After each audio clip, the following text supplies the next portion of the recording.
Hello മച്ചന്മാരെ, ഇന്ന് നമ്മൾ പോകാൻ പോകുന്നത് ഗോപാലസ്വാമി ടെമ്പിൾ അല്ലെങ്കിൽ ഹിമവത് ഗോപാലസ്വാമി പേട്ടയിലേക്കാണ്.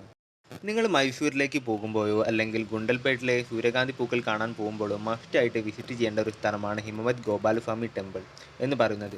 ഇത് സ്ഥിതി ചെയ്യുന്നത് ബന്ദിപ്പൂർ കാടിന് ഒത്ത നടുക്കാണ്. ഗുണ്ടൽപേട്ടിൽ നിന്നും ഏകദേശം 10 കിലോമീറ്റർ ആണ് ഇവിടേക്കുള്ള ദൂരം. മൈസൂരിൽ നിന്ന് വരികയാണെങ്കിൽ 75 കിലോമീറ്ററും. വണ്ടി നമ്മൾ താഴത്ത് പാർക്ക് ചെയ്യണം. 2 വീലർ ആണെങ്കിൽ ഇപ്പുറത്തെ സൈഡിലും 4 വീലർ ആണ് അപ്പുറത്തെ സൈഡിലാണ്. പൂക്കൾ, പഴങ്ങൾ, പൂജയ്ക്ക് ആവശ്യമായ സാധനങ്ങൾ മാത്രമേ അങ്ങോട്ട് കൊണ്ടുപോകാൻ പറ്റുള്ളൂ. ഭക്ഷണ സാധനങ്ങൾ കൊണ്ടുപോകാൻ അവിടെ അനുവദനീയമല്ല. അമ്പലത്തിൻ്റെ അടുത്തേക്ക് KSRTCയിലാണ് പോവുക. ഒരാൾക്ക് വരുന്നത് 60 രൂപയാണ്. ആധാർ കാർഡ് നിർബന്ധമൊന്നുമില്ല, എന്നാലും കൈ പിടിക്കുന്നത് നന്നാവും. പിന്നെ അത്യാവശ്യം നല്ല തിരക്കുണ്ട്. ഞങ്ങൾ വന്നപ്പം തന്നെ നല്ല വരിയൊക്കെ ഉണ്ടായിരുന്നു. പിന്നെ നോക്കുമ്പോണ്ട് വരി പിന്നെയും കൂടിയിരുന്നു. ഞങ്ങൾ എത്തിയിട്ട് നട്ടുച്ചയ്ക്കായി പോയി.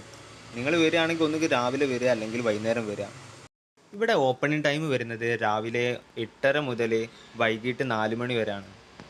ഞങ്ങൾ രണ്ടാൾക്കുള്ള ബസ് ടിക്കറ്റ് എടുത്ത് ഉള്ളോട്ട് കടന്നപ്പോഴാണ് നമ്മൾ പോകാനുള്ള ബസ് കണ്ടത്. ബസ് കണ്ടപ്പോൾ ഒരു കാര്യം ഉറപ്പിച്ച്, അത്യാവശ്യം വരിയുള്ളതുകൊണ്ട് എന്തായാലും ഇരുന്ന് പോകാൻ കഴിയില്ല, നിന്ന് പോകേണ്ടി വരും എന്നുള്ളത്. അങ്ങനെ നമ്മൾ KSRTCയിൽ 1450 മീറ്റർ ഉയരത്തിൽ ഉള്ള ഗോപാലസ്വാമി ടെമ്പിളിൽ എത്തിയിട്ടോ. നമ്മുടെ ബസ് വന്നപ്പം തന്നെ അവിടെ ദർശനം കഴിഞ്ഞ ആൾക്കാർ ബസ് കയറാൻ നിൽക്കുന്നുണ്ട്. അങ്ങനെ നമ്മൾ ക്ഷേത്രത്തിൻ്റെ അടുത്തെത്തി.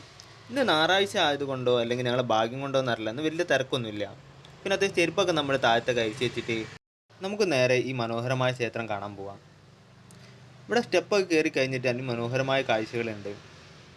ഞങ്ങളൊക്കെ സോഷ്യൽ മീഡിയയിലെ പല വീഡിയോസൊക്കെ കണ്ടിട്ടാണ് ഇങ്ങോട്ട് വന്നത് കേട്ടോ. പക്ഷെ ഇവിടെ വന്നപ്പോൾ അങ്ങനത്തെ സംഭവമൊന്നുമില്ല. പക്ഷേ മലകളും കുന്നുകളൊക്കെ കാണാൻ അടിപൊളിയായിട്ടുണ്ട്. പ്രത്യേക വൈബ് തന്നെയാണ് ഇവിടെ എത്തുമ്പോൾ.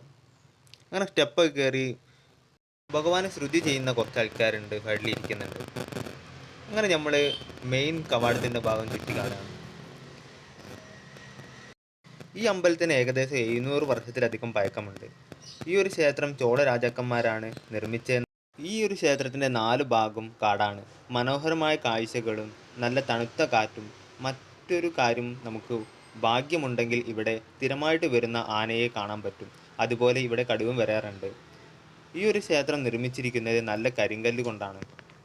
ഇപ്പം തന്നെ പണ്ടത്തെ ആൾക്കാരെ കഴിവ് നമ്മൾ സമ്മതിക്കണം. കാരണം ഇത്രയും വലിയ ഉയരത്തിലേക്ക് ഇത്രയും കരിങ്കല്ലൊക്കെ കൊണ്ടുവരച്ച ഭയങ്കര ബുദ്ധിമുട്ടാണ്. നല്ല തണുത്ത കാറ്റ് കൊണ്ട് ഈ ക്ഷേത്രത്തിൻ്റെ പരിസരത്ത് ഇരിക്കാൻ എന്ന് പറയുന്നത് നമുക്ക് വല്ലാത്തൊരു എക്സ്പീരിയൻസ് ആണ്. പ്രത്യേകമായ ഒരു കാര്യം നിങ്ങളോട് പറയാനുള്ളത്, ഇത് ഒരു ക്ഷേത്രമാണ്. പല ആളുകളും വരുന്നത് ഇവിടെ ടൂറിസ്റ്റ് സ്പോട്ടായിട്ടല്ല, ദർശനത്തിന് വേണ്ടിയാണ്. അപ്പം നമ്മൾ ഇവിടെ ഭക്തിയോടെയും ബഹുമാനത്തോടെയും കാത്തു സൂക്ഷിച്ച് നമ്മളെ ഫോട്ടോ എടുക്കലോ അല്ലെങ്കിൽ പ്രകൃതി ആസ്വദിക്കുകയൊക്കെ ചെയ്യണം. അങ്ങനെ അവിടെ കഞ്ഞി കൊടുക്കേണ്ടതെന്ന് പറഞ്ഞാൽ ഞങ്ങൾ പാഞ്ഞു പോയി കഞ്ഞിയൊക്കെ വാങ്ങി. കഞ്ഞിയും പ്രസാദമാണ് ഇവിടെ മെയിൻ. ഇതിനെന്താ പേരെന്ന് എനിക്കറിയില്ല. പക്ഷേ ഞങ്ങൾ കഴിച്ചിട്ട് കഞ്ഞി കഴിക്കാൻ ഭയങ്കര ബുദ്ധിമുട്ടായിരുന്നു. എങ്ങനെയോ കഴിച്ച് ഒപ്പിച്ചാണ്, പ്രസാദം കളയണ്ടല്ലോ വിചാരിച്ചിട്ട്. പിന്നെ ഇവിടുത്തെ രഥം എന്ന് പറയുന്നത് മരം കൊണ്ട് ഉണ്ടാക്കിയ രഥമാണ്. ദർശനത്തിന് പോകുമ്പോൾ നമുക്ക് ഇരിക്കാൻ സ്ഥലം കിട്ടാത്തതുകൊണ്ട് ദർശനം കഴിഞ്ഞ് വരുമ്പോഴെങ്കിലും വിൻഡോ സീറ്റിൽ ഇരിക്കണം എന്ന് ഭയങ്കര നിർബന്ധമായിരുന്നു. അങ്ങനെ ഞങ്ങൾക്ക് വിൻഡോ സീറ്റ് കിട്ടി. അവിടുത്തെ കാഴ്ചകൾ എന്ന് പറഞ്ഞാൽ പോകുമ്പോൾ ഭയങ്കര വൈബുള്ള കാഴ്ചയായിരുന്നു. ഇറങ്ങുമ്പോൾ വലിയ രസം എനിക്ക് തോന്നിയില്ല. പക്ഷേ പോകുമ്പം എല്ലാ കാഴ്ചകളും അവിടെ ഗ്രാമങ്ങൾ മൊത്തം നമുക്ക് കാണാൻ പറ്റും. ഇത്ര അടി ഉയരത്തിലായുണ്ട്. സത്യത്തിൽ ഗോപാലസ്വാമി ടെമ്പിൾ എന്ന് പറഞ്ഞപ്പോൾ ഞങ്ങൾ വിചാരിച്ചത് എന്താ വെച്ചാൽ ഏതോ സ്വാമിമാരമ്പലമാണെന്ന്. അവിടെ ചെന്നപ്പോഴാണ് മനസ്സിലായത് കൃഷ്ണൻ്റെ അമ്പലമാണെന്നുള്ളത്. ഗോപാലസ്വാമി ടെമ്പിളിലേക്ക് പോകുന്ന വഴിക്ക് നമുക്ക് കന്നുകാലികളും കൃഷിസ്ഥലങ്ങളൊക്കെ കാണാൻ പറ്റും. പണ്ടത്തെ കാലത്തെ കാളവണ്ടിയും ഇപ്പോഴത്തെ ട്രാക്ടറൊക്കെ കാണാൻ പറ്റും. ഞങ്ങൾ സോഷ്യൽ മീഡിയയിലെ കോടൊക്കെ കണ്ടിട്ടാണ് ഇവിടെ മെയിനായിട്ട് വന്നത്. ഇവിടെ വന്നപ്പോൾ കോടൊന്നുമില്ല, അവിടെ വലിയ ചെറിയ വിഷമമൊക്കെ ഉണ്ടെങ്കിലും പക്ഷെ മനോഹരമായ കാഴ്ചകളാണ് കേട്ടോ. അവിടെ ഇത്ര പൊട്ട വെയിലത്ത് പോലും നല്ല തണുത്ത കാറ്റ്. പിന്നെ ഇവിടെ പ്രസാദം വാങ്ങുമ്പോൾ നിങ്ങൾ എന്താ വെച്ചാൽ ആവശ്യമുണ്ടെങ്കിൽ കുറച്ച് വാങ്ങിയാൽ മതി. കാരണം അടുത്ത കഞ്ഞി എന്ന് പറഞ്ഞാൽ എല്ലാവർക്കും ഇഷ്ടപ്പെട്ടോണമെന്നില്ല. മറ്റേ പ്രസാദം ഇവിടുത്തെ പ്രസാദം പോലത്തെയാണ്, കുഴപ്പമൊന്നുമില്ല. AD 1315 ഹൈശാല കാലഘട്ടത്തിലാണ് ഈ ക്ഷേത്രം നിർമ്മിച്ചിരിക്കുന്നത്. വീരബല്ലാല രാജാവ് ഈ ഐതിഹാസിക ക്ഷേത്രം നിർമ്മിച്ച് പിന്നീട് മൈസൂരിലെ വോഡയാർ രാജവംശം മലയോര ക്ഷേത്രം മെച്ചപ്പെടുത്തിയെന്ന് പല ചരിത്രകാരന്മാരും പറയുന്നുണ്ട്. ഈ ഒരു കുന്നിൻ്റെ മുകളിൽ കൂടെ നോക്കിയിട്ടുണ്ടെങ്കിൽ കർണാടകയിലെ ഒട്ടുമിക്ക ഗ്രാമങ്ങളും നമുക്ക് വ്യക്തമായിട്ട് കാണാൻ പറ്റും.